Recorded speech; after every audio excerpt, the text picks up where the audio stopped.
first output is our cross-Commonwealth and Outlook tool component, which I wanted to touch on briefly in this summary, which is a global data tool that the project is developing, driven by UK DFID's desire to see a global data repository for women's participation in trade.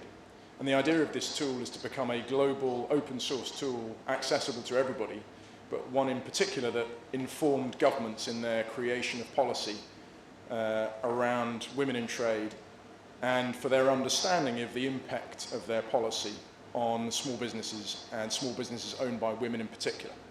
And it is intended to fill a gap between, on the one hand, data on trade, and on the other, data on women's roles in society. And there is no connection between those two at present. And so we are currently running a consultation exercise to set up this data tool in which governments and other organizations like yourselves can eventually be able to see how much women are participating in trade in respective countries, in respective markets, and in respective regions.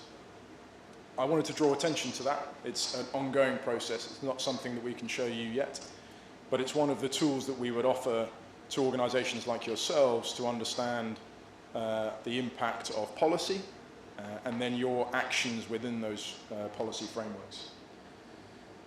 And then the sort of third box along from the left, which is a specific output of the project, which is to work with private sector partners to support the adoption of business practices that are supportive of women-owned businesses and to create opportunities.